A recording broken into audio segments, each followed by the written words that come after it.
بسم اللہ الرحمن الرحیم۔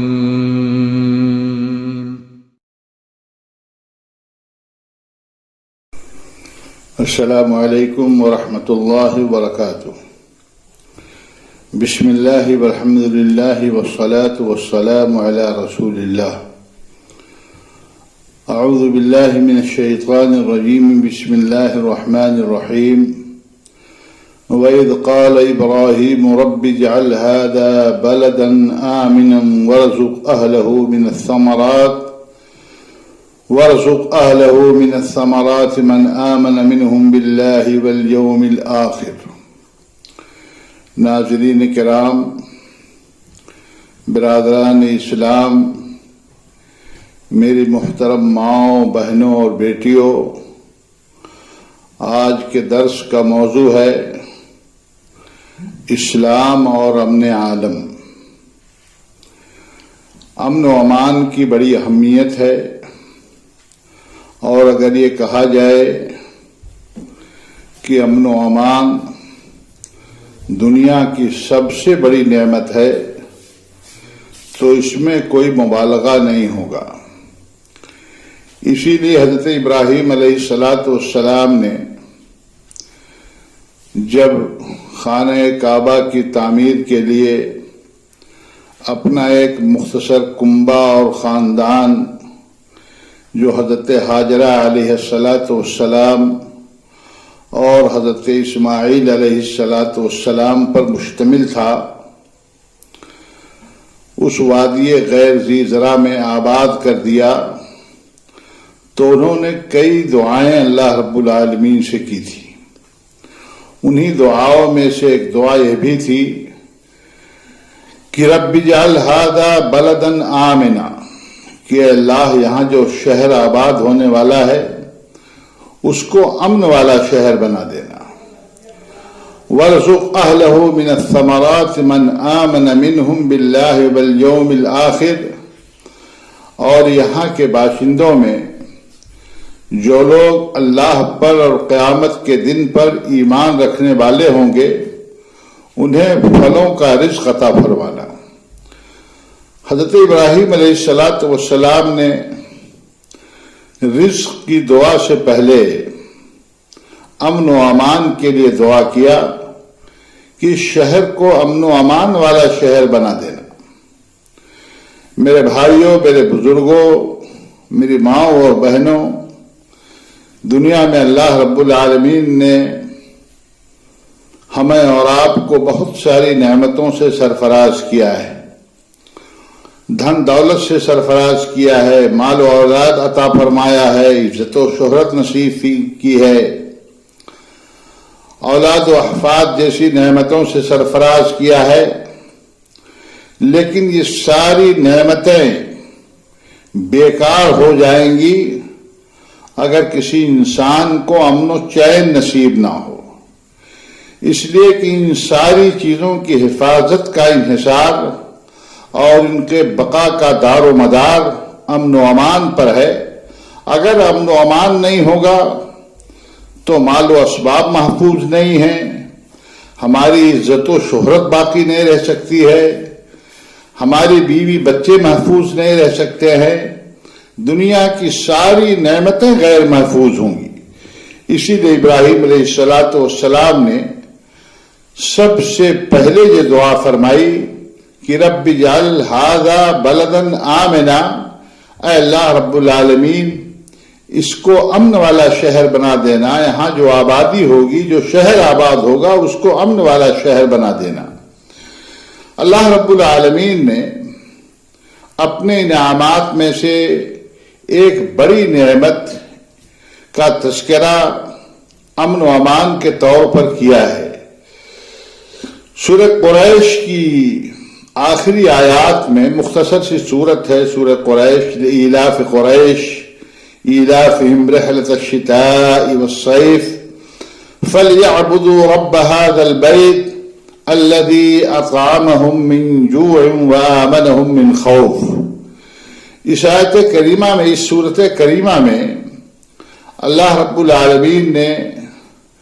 قریش پر اپنی نعمتوں کا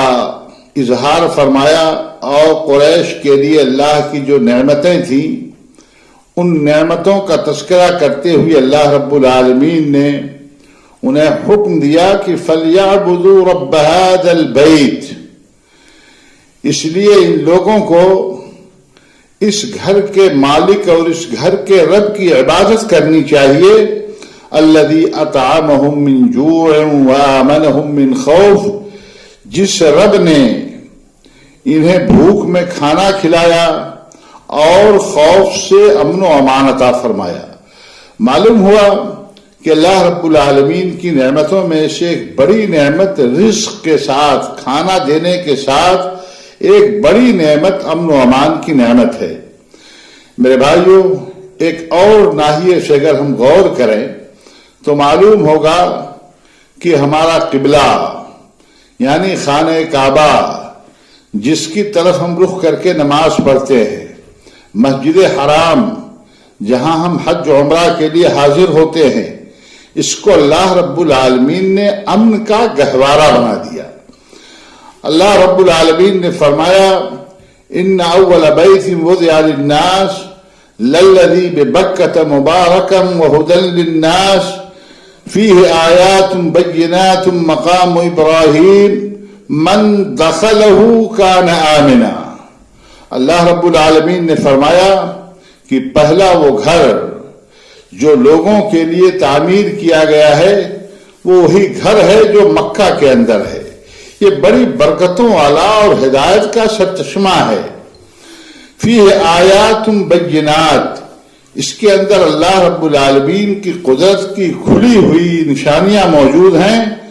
اور اس میں مقام ابراہیم ہے۔ اس کے بعد اللہ رب العالمین نے فرمایا کہ من دخلہ کان آمنا، جو اس گھر میں پہنچ جائے گا، جو اس گھر میں داخل ہو جائے گا تو کان آمنا، وہ مامون و محفوظ ہو جائے گا، اس کو کوئی کچھ نہیں کہہ سکتا ہے اور وہ ہر طریقے سے مامون و محفوظ ہو جائے گا۔ تو گویا کہ ہمارا قبلہ، ہمارا کعبہ یہ امن کا گہوارہ ہے اور ہم اسی قبلہ کی طرف رخ کر کے نماز پڑھنے والے ہیں، اس لیے یہ ہمارا فرض بنتا ہے کہ ہم دنیا کے اندر امن کا پیغامبر بن کر کے رہیں اور دنیا کے اندر امن و امان کو عام کرتے رہیں۔ اللہ رب العالمین نے اسی خانہ کعبہ اور اسی بلد امین مکہ مکرمہ کی قسم کھائی ہے قرآن کریم کے اندر، اور اس شہر کی قسم اللہ رب العالمین نے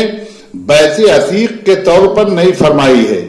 یا اسی طریقے سے مکہ کا نام ذکر نہیں کیا ہے،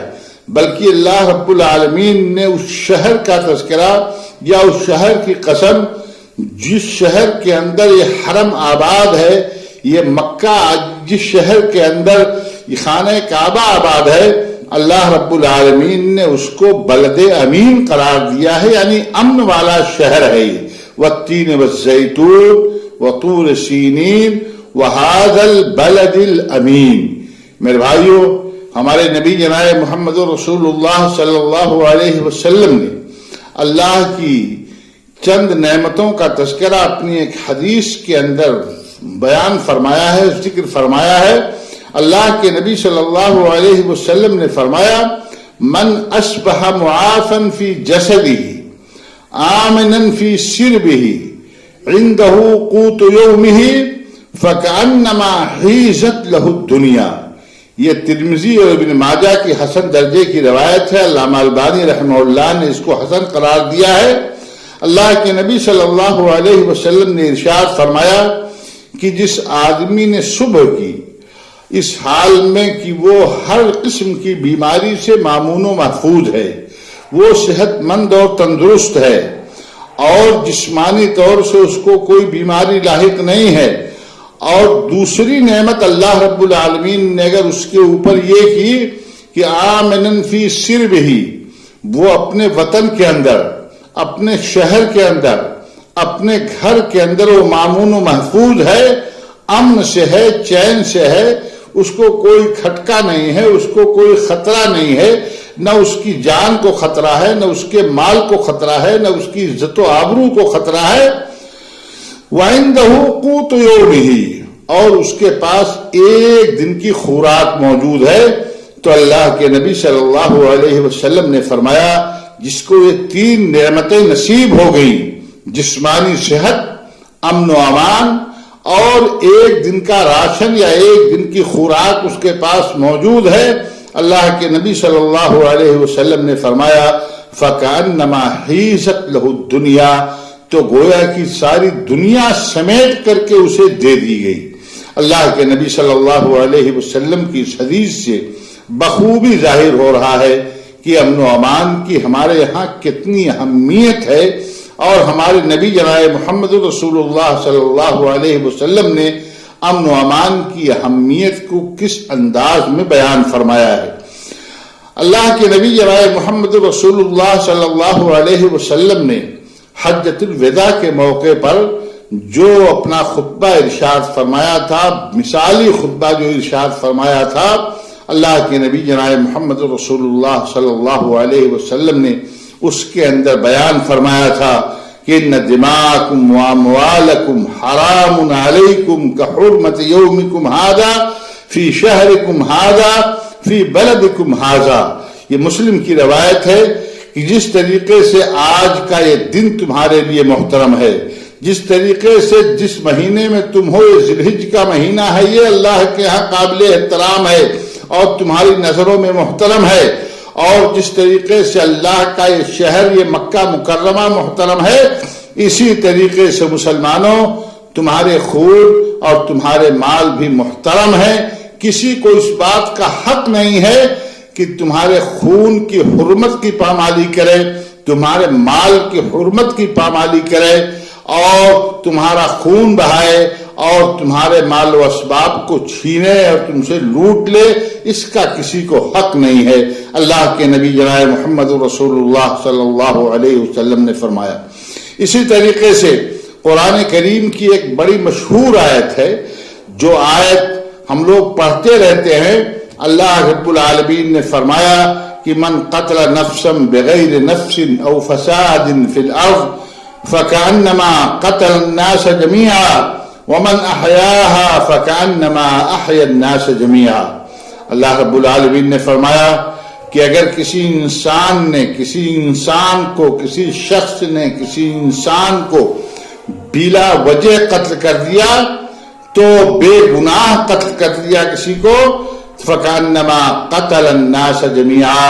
تو گویا کہ اس نے سارے انسانوں کو قتل کر دیا۔ ایک بے گناہ کا قتل یہ ساری انسانیت کے قتل کے برابر ہو گیا۔ ومن احیاها، اور جس نے کسی ایک شخص کو،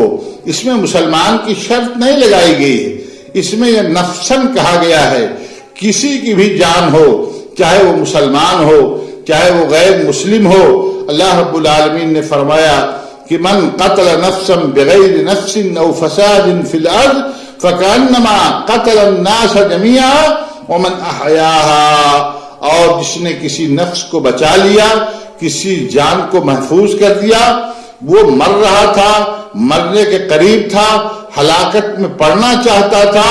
اور کسی آدمی نے اس کو بچا لیا، فکأنما احیا الناس جميعا، تو گویا اس نے سارے لوگوں کو زندہ کر دیا اور اس نے سارے لوگوں کو زندگی نصیب فرما دی۔ تو میرے بھائیوں، ہمارے مذہب اسلام میں امن و امان کی بڑی اہمیت ہے، اور امن و امان کے تحفظ کے لیے، ہماری عزت و آبرو کے تحفظ کے لیے، ہمارے جان و مال کے تحفظ کے لیے اللہ رب العالمین نے بڑے سخت اصول بتائے ہیں اور بڑے سخت اصول بنائے ہیں۔ اگر ہم ان اصولوں پر عمل پیرا ہو جائے تو ایسی صورت میں دنیا کے اندر امن و امان قائم ہو جائے گا، کوئی کسی کی جان کے پیچھے نہیں پڑے گا، کوئی کسی کو بلا وجہ اور بے گناہ قتل کرنے کی جرأت اور ہمت نہیں کرے گا، اور اسی طریقے سے کوئی کسی کے مال و اسباب پر غلط نظر نہیں ڈال سکتا ہے۔ ہر آدمی کی عزت و آبرو محفوظ ہو جائے گی۔ اسلام نے اس کے لیے بڑے سخت اصول بنائے ہیں تاکہ دنیا کے اندر امن و امان قائم رہے، اور ہماری جان بھی محفوظ رہے، ہمارا مال بھی محفوظ رہے، ہماری عزت و آبرو بھی محفوظ رہے۔ اسی لیے اللہ رب العالمین نے قرآن کریم کے اندر اس تعلق سے اصول بتائے ہیں۔ انشاءاللہ آئندہ درس میں اس حوالے سے گفتگو کی جائے گی کہ ہمارے مذہب اسلام نے امن و امان کے قیام کے لیے اور امن و امان کی بقا کے لیے اور عزت و آبرو اور جان و مال کے تحفظ کے لیے کون سے اصول بتائے ہیں اور کون سے قوانین ہمارے مذہب اسلام نے بنائے ہیں، ان پر اختصار کے ساتھ گفتگو کی جائے گی۔ اللہ رب العالمین ہم سب کو اسلام کے ان قوانین پر چلنے کی توفیق عطا فرمائے، اور اللہ رب العالمین اپنے فضل خاص سے پوری دنیا کے اندر امن و امان قائم فرما دے۔ آمین۔ وآخر دعوانا ان الحمد للہ رب العالمین، والسلام علیکم ورحمۃ اللہ وبرکاتہ۔